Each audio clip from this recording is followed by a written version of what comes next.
Em fevereiro de 1959, no coração das montanhas Urais, na União Soviética, algo impossível aconteceu. 9 esquiadores experientes, todos estudantes universitários e alpinistas de elite, fugiram de sua barraca em pleno inverno, a uma temperatura de menos 30 graus Celsius. Eles não fugiram pela porta. Eles cortaram a lona por dentro e correram para a escuridão, descalços, sem casacos, sem comida. Eles morreram de formas que a ciência, a polícia e o próprio governo soviético jamais conseguiram explicar. O caso foi fechado. A verdade enterrada. Esta é a história do Passo Dyatlov. No centro de tudo estava Igor Dyatlov, um engenheiro de 23 anos, e o líder desta expedição. Ele e seus 8 companheiros estavam em uma missão desafiadora: alcançar o Monte Otorten. Eles eram jovens, fortes e, o mais importante, totalmente preparados. Eles haviam planejado esta jornada por meses, carregando equipamentos de ponta, comida para semanas e um profundo conhecimento da sobrevivência no inverno russo. Seus diários mostram a alegria da jornada, piadas, pequenas brigas, a beleza da paisagem. O último registro datava de 31 de janeiro. Naquela noite, eles montaram um acampamento em uma encosta da montanha, que os nativos Mansi chamavam de Kolatsiakl, a Montanha da Morte. As últimas fotos revelam que eles estavam jantando, se preparando para uma boa noite de sono. Naquela barraca, eles se sentiam seguros. Eles estavam protegidos.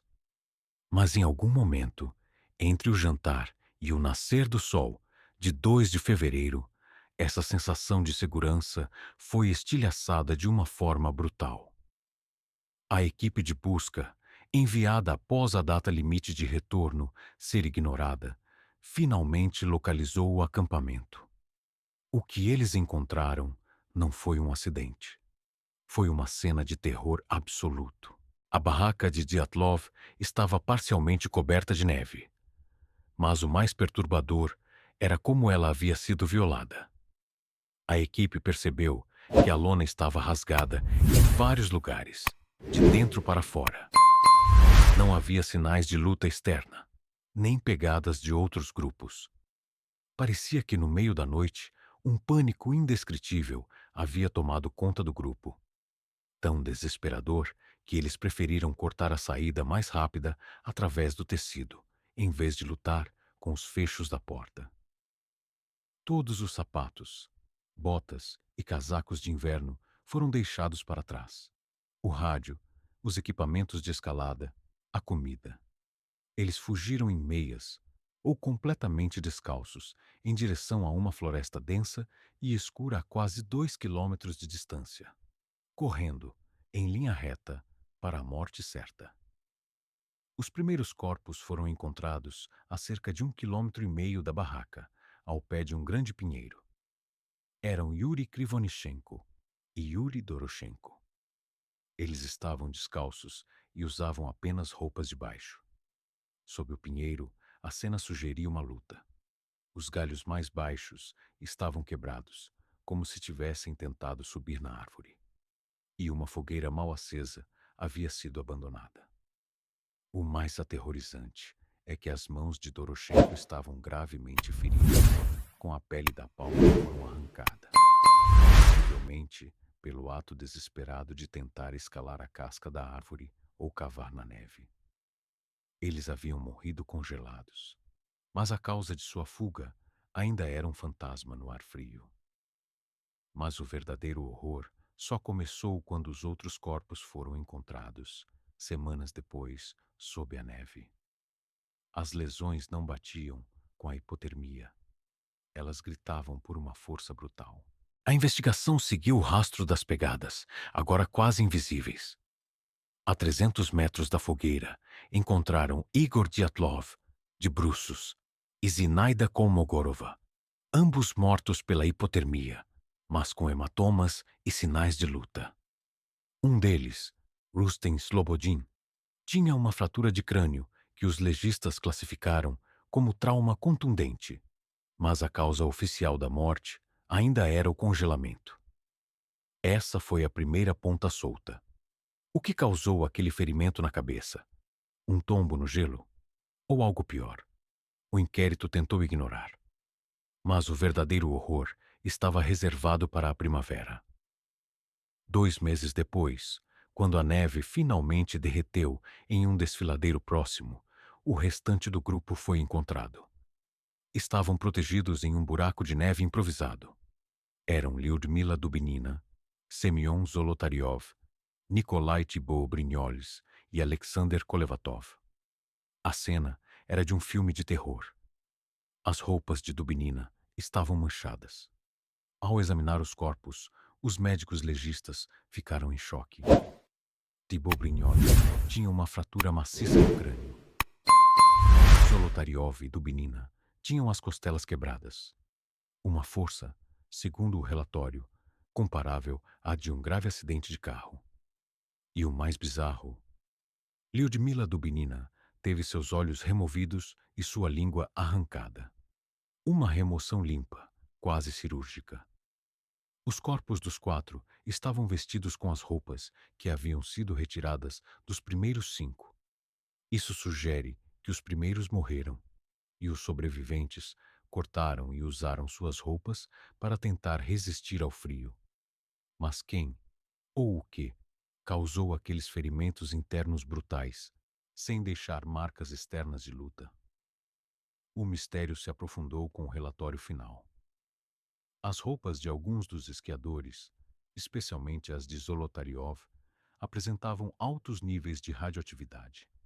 O governo soviético, notoriamente reservado, encerrou o caso, alegando que os esquiadores morreram devido a uma força natural irresistível. Uma frase que diz tudo e, ao mesmo tempo, não diz absolutamente nada. A primeira e mais lógica explicação envolve a natureza. Em 2020, uma investigação moderna, usando modelos digitais, sugeriu que uma placa de gelo poderia ter deslizado e atingido a barraca, simulando o impacto de um trauma contundente. Mas essa teoria falha em pontos cruciais. Primeiro, o local não era propenso a avalanches. Segundo, se fosse uma placa de gelo, por que a fuga desesperada? Por que correr descalços para o frio? Importante, ela não explica a ausência da língua ou a radioatividade nas roupas. A natureza pode quebrar ossos, mas não limpa rastros com tanta precisão. Aqui entramos no território dark. O fato da área estar perto de locais de teste do governo e a radioatividade nas roupas sugere uma intervenção humana. Muitos acreditam que os esquiadores foram vítimas de um teste militar secreto, possivelmente com uma arma de baixo rendimento ou um gás que causava pânico extremo. Essa explosão ou arma secreta teria gerado uma onda de choque, explicando as costelas quebradas e a radiação. O pânico de fugir seria uma reação ao gás ou ao som da explosão. A remoção da língua e dos olhos, uma forma macabra de eliminar o testemunho ocular ou provar que o grupo foi desfigurado por canibais. Uma história de fachada para o acidente militar. A favor desta teoria, há relatos de outros grupos de esquiadores, e até do povo Mansi, que disseram ter visto bolas de fogo alaranjadas voando sobre a montanha no momento do incidente. Seriam mísseis? Ou apenas um fenômeno natural mal interpretado? E se a própria montanha os tivesse matado? A teoria mais assustadora e cerebral sugere que o vento forte, passando pelo formato peculiar da montanha Kolatsyakl, pode ter criado um fenômeno chamado vórtice de vento de Kármán. Este vórtice pode gerar infrassons. O infrassom é uma frequência que o ouvido humano não capta, mas o cérebro sente. É conhecido por induzir estados de pânico extremo, terror, alucinações e náuseas. Ele ataca a mente. Isso explicaria a fuga irracional, descalços, para longe do conforto da barraca, como se estivessem sendo forçados a fugir por uma força invisível e aterrorizante.